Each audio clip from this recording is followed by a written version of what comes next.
The massive crystal towers of the Galactic Council stretched into the purple sky, their surfaces glowing with thousands of incoming messages from across the galaxy. But today, one message had everyone's attention. Admiral Velthor, a tall alien, with 4 glowing eyes, stood in the main command room, his clawed hands gripping the console as he listened to the same transmission over and over again. The message wasn't like the usual peaceful greetings they received from New Worlds. This was different. This was desperate. The voice coming through their speakers was rough, tired, and angry. It belonged to someone who had seen too much death and wasn't ready to give up. "Play it one more time," Velthor ordered, his voice echoing through the silent chamber. The crackling voice of General Bradley Thompson filled the room once again. "This is Earth Defense Command, calling anyone out there. Our planet is under attack. We don't know who they are or where they came from, but they're trying to wipe us out completely. If you can hear this message, know that we won't go down without a fight." The other council members shifted uncomfortably in their seats. Counselor Zephi, whose tentacles moved like nervous snakes when he was worried, pulled up the energy readings from Earth's solar system on his screen. The numbers made his blue skin turn pale.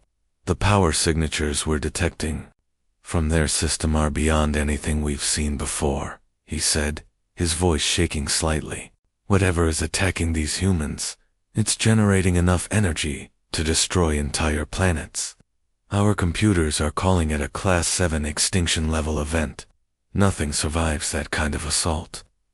Admiral Velthar nodded slowly, but something bothered him. He looked at the timestamp on the message, then checked it against their current date.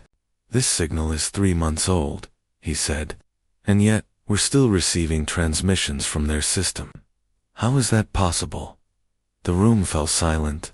Every council member knew what a Class 7 event meant. It meant complete planetary destruction. No survivors, no escape. The fact that humans were still broadcasting meant either their sensors were wrong, or these creatures from the 3rd planet were far tougher than anyone had imagined. "Send Scout Fleet Epsilon to observe," Velthor commanded. "Full stealth mode. Do not engage. Do not reveal ourselves. Just watch and report back." 3 months later, the scout ships reached the edge of the Sol system, expecting to find nothing but dead space and floating debris. Instead, Captain Reynolds, the lead scout pilot, found himself staring at something that made his training manual look like a children's book. A human ship hung in space before them, waiting. It was unlike anything in their galactic databases, where alien ships were smooth and elegant. This vessel looked like it had been built for one purpose: war. Its hull was scarred with burn marks and impact craters, but it was very much alive. Weapon systems that shouldn't exist on a primitive world tracked their movement with deadly precision. The communication channel crackled to life, and a human voice cut through the silence of space. It belonged to Captain Tyler Williams, and his tone was casual, almost friendly, but with an edge that promised violence. Well, the human said. "Looks like we finally got someone's attention out there. Welcome to our little corner of hell. Friends, I'm guessing you picked up our distress call. Here's the thing though, we don't need rescuing anymore. We've got this handled." The alien scouts ran their scanners over the human vessel, and the readings made no sense. The ship's power output was off the charts. Its weapon systems used technology they'd never encountered. Most disturbing of all, the life signs inside showed humans who had been modified in ways that pushed the boundaries of what most species considered possible. "So," Williams continued, "are you here to help us finish this job, or are you just going to sit there and watch us work?" Captain Diana Hayes stood on the bridge of the human warship, Defiance, watching the alien scouts through eyes that weren't entirely human anymore. 3 decades of constant warfare had changed her people in ways they never expected. Her enhanced vision could track objects, moving at impossible speeds, and right now, she was watching alien ships, trying to keep what they thought was a safe distance from her vessel. The bridge around her hummed with activity. Screens showed tactical displays, weapon readouts, and the scarred face of Earth hanging in space, like a wounded animal that refused to die. Half the planet's surface was black and burned, a testament to 30 years of hell that humanity had endured. Lieutenant Kevin Brooks, a young officer whose left arm had been replaced with military-grade cybernetics, looked up from his communication station. "Captain, the alien ship is sending us some kind of formal request. Looks like they want to follow first contact procedures from some galactic handbook." Diana's laugh was sharp and humorless. She'd lost the ability to find humor in much of anything after watching her homeworld burn for most of her adult life. "Procedures? Tell them we've got our own procedure, and it's pretty simple. You either help us kill the things trying to destroy us, or you stay out of our way." She gestured toward the main screen, where Earth rotated slowly, showing the massive scars left by the enemy they called Devourers. Cities that had once housed millions were now nothing but glass craters. Entire continents looked like someone had taken a blowtorch to them. "We've been fighting these monsters for 30 years, Diana continued, her voice carrying the weight of too many battles and too many losses. "They don't talk, they don't negotiate, they don't want our resources, or our territory. They just want everything alive to stop being alive, and they're very good at making that happen." The view screen flickered, and suddenly they were looking at Admiral Velthor, the alien commander who'd been trying to make sense of what he was seeing in human space. His 4 eyes were wide with something that looked like shock, maybe even fear. "Your military technology surpasses our understanding," Velthor said carefully. "Our analysts believed your species had not yet achieved faster than light travel, yet your defensive systems rival anything in the galaxy. How is this possible?" Before Diana could answer, Colonel Beth Turner spoke up from the tactical station. Beth had been one of the first volunteers for the enhancement program, and now more than half of her body was military hardware designed for one purpose: winning wars that couldn't be won through normal means. "We didn't have a choice," Beth said. "Simply, when something shows up at your front door, planning to wipe out every living thing on your planet, you adapt or you die. We chose adaptation." Through the bridge windows, massive structures hung in space around Earth, working day and night. These orbital factories had been humanity's answer to extinction. They took raw asteroids and turned them into warships. They took humans and turned them into soldiers who could survive in the vacuum of space. They took a peaceful civilization and turned it into something that could fight monsters from beyond the galaxy. "Look," Diana said, turning back to the alien admiral. "We appreciate that you folks out there have rules and procedures for how civilizations are supposed to meet each other. But we lost the luxury of playing nice a long time ago. Those things we're fighting, they've been trying to kill us since before most of our current soldiers were even born." She walked closer to the screen, and Velthar could see the modifications that had been made to her body. Neural implants gleamed at her temples. Her hands moved with the precision of someone whose reflexes had been enhanced far beyond normal human capability. "Every human ship you see out there was built with one goal in mind," Diana continued: "survival. Every human soldier has been trained since childhood to fight things that want to eat our entire species. We didn't choose this war, but we're going to finish it." Behind her, the orbital forges continued their endless work, turning the raw materials of space into instruments of war, and transforming humanity into something that could stare into the face of extinction and refuse to blink. Dr. Nathan Clark had once been a simple professor who studied alien life forms from the safety of his university laboratory. Those days felt like they belonged to someone else entirely.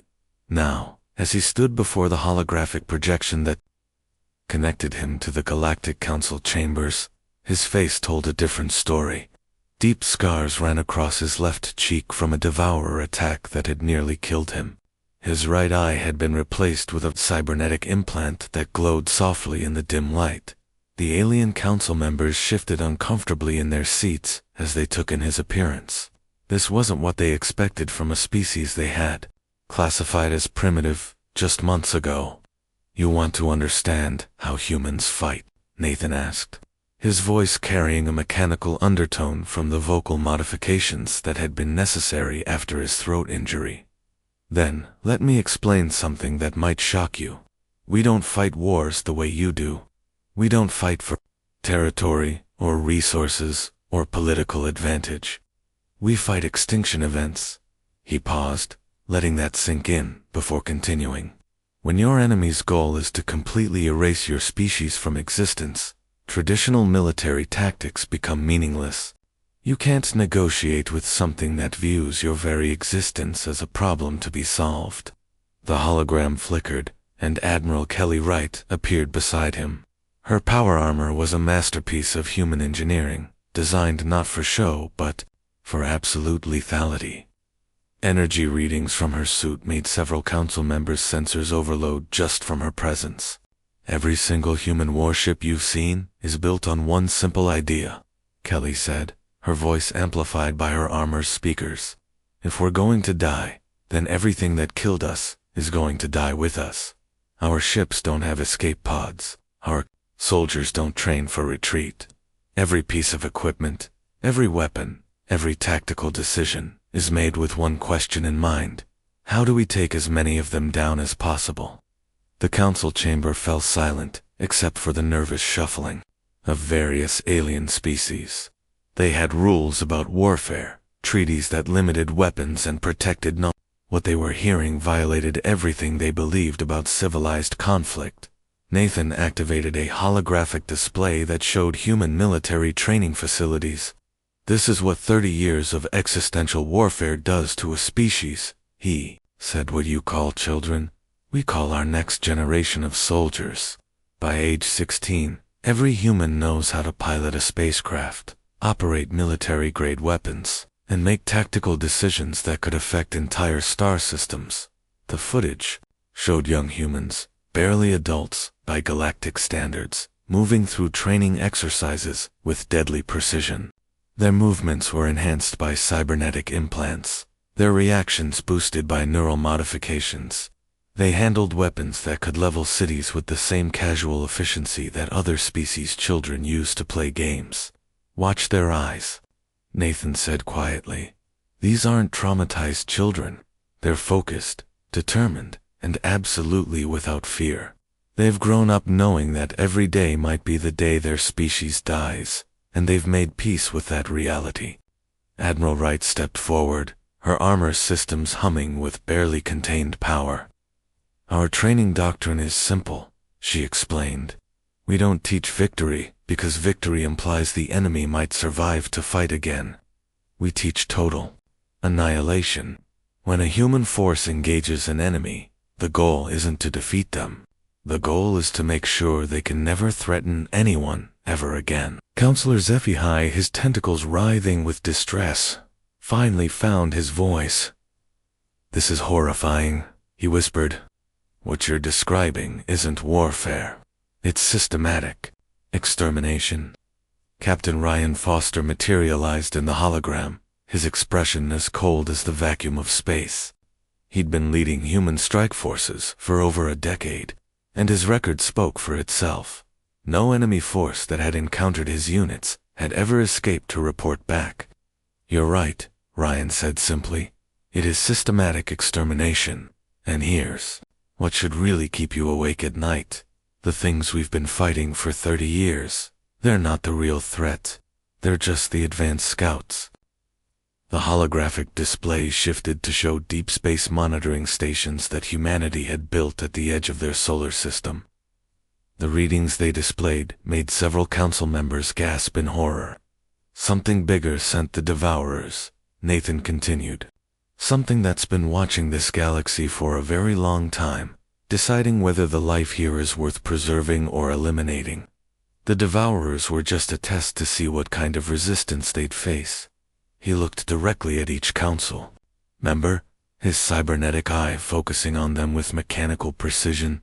The real war hasn't even started yet, but when it comes, you'll be very glad that humanity learned how to fight extinction events, because that's exactly what's heading for all of us.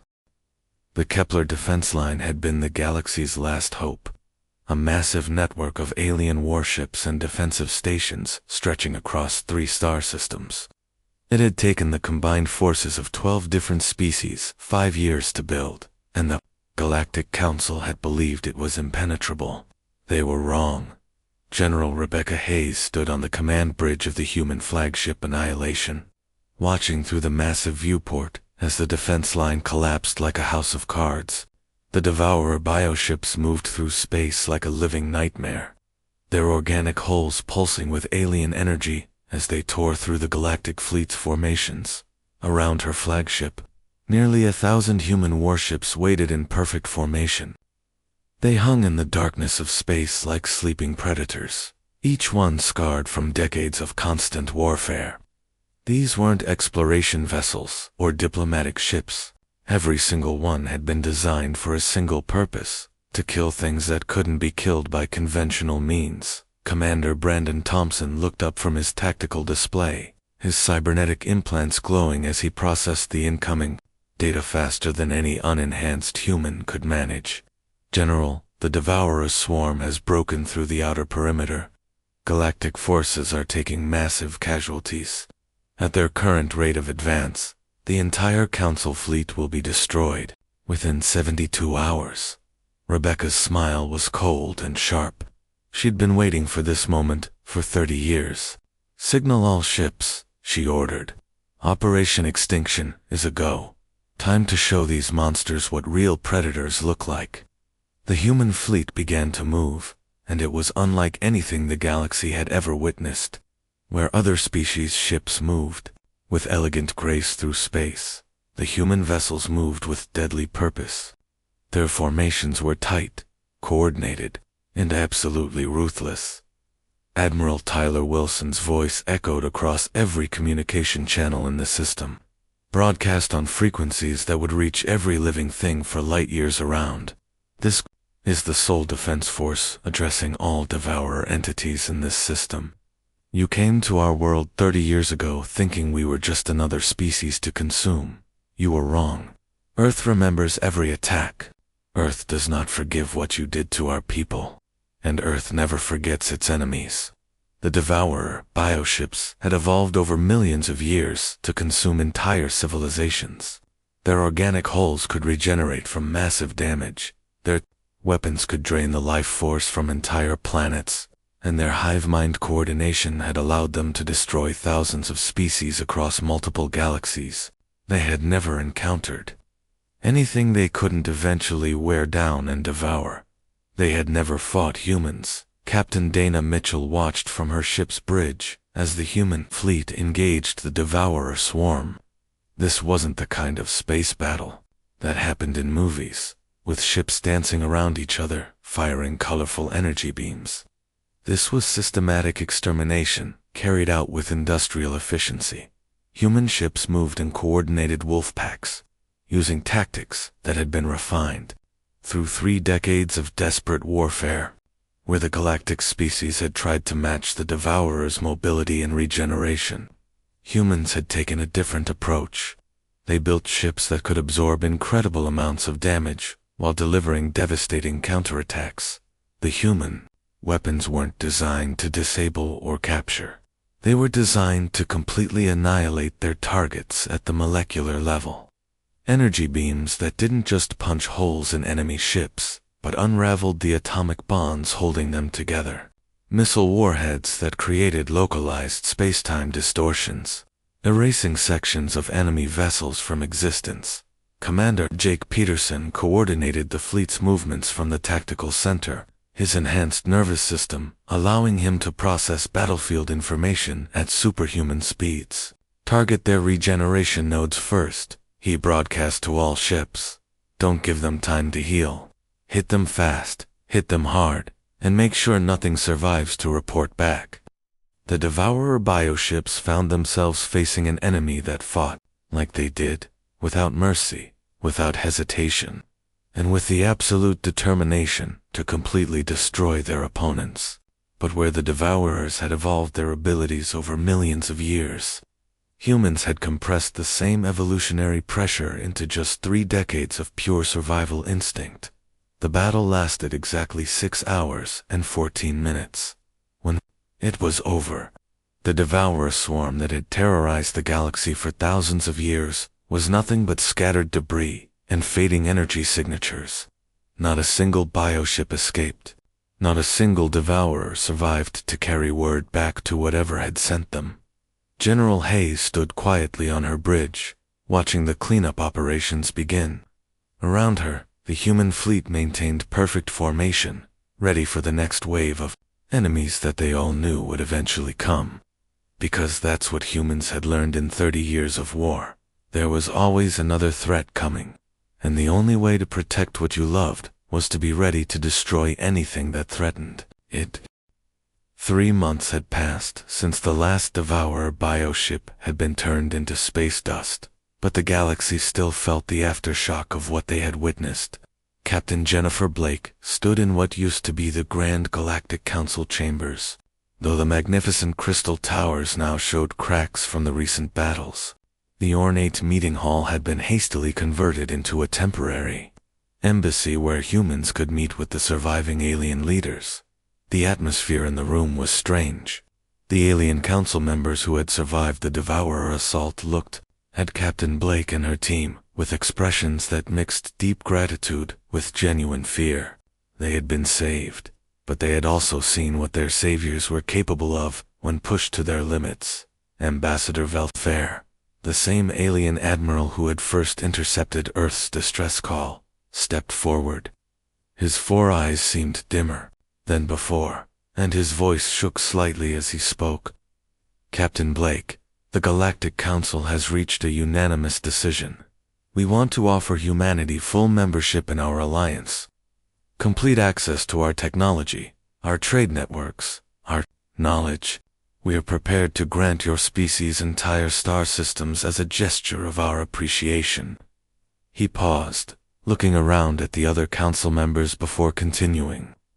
Name your price for staying with us, for protecting us, if something like this ever happens again.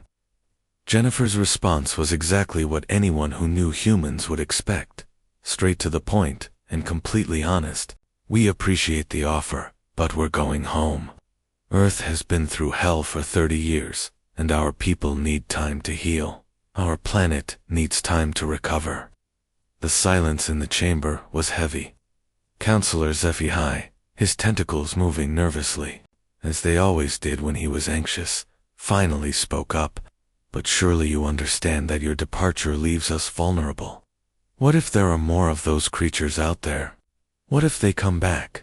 Lieutenant Colonel Ryan Hayes, who served as Captain Blake's military advisor, looked up from the star charts he'd been studying on his portable display. His cybernetic eye focused on the alien counselor with mechanical precision.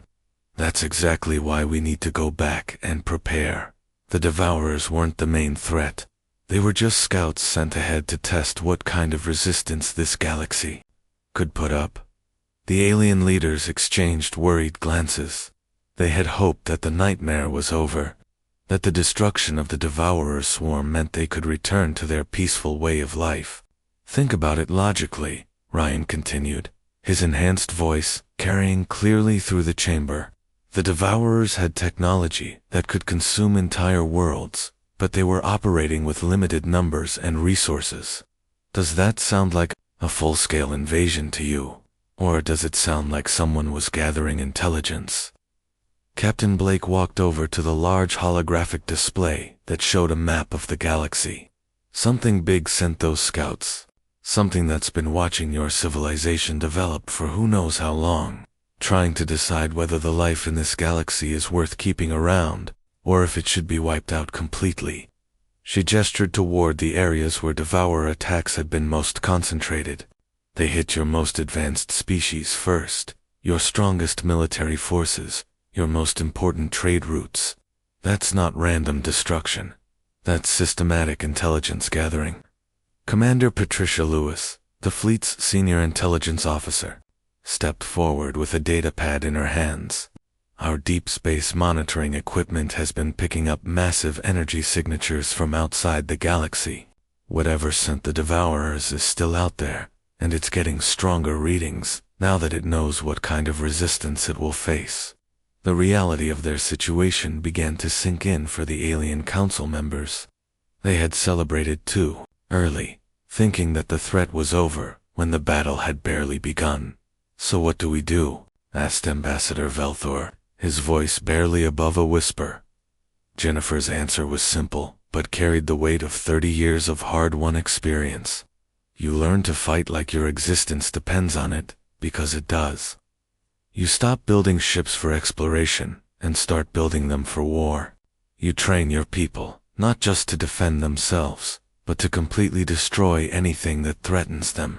As the human fleet prepared for the long journey back to Earth, they left behind more than just diplomatic promises. Hidden throughout the galaxy's major systems, they installed monitoring stations equipped with the most advanced sensor technology humanity had developed. Weapons caches were secretly placed on strategically important worlds, along with detailed instructions for their use. But most importantly, they left behind a message broadcast on every communication frequency known to galactic civilization. When the real enemy shows itself, and it will call for Earth, we'll be ready, and we'll come running. Because that's what humans do when our friends are in danger. In the depths of intergalactic space, something ancient and vast took notice of the species that had dared to destroy its scouts. It had been observing this galaxy for millennia, and now it had found something interesting, a species that understood that sometimes, to protect everything you love, you must become the monster that others fear to face.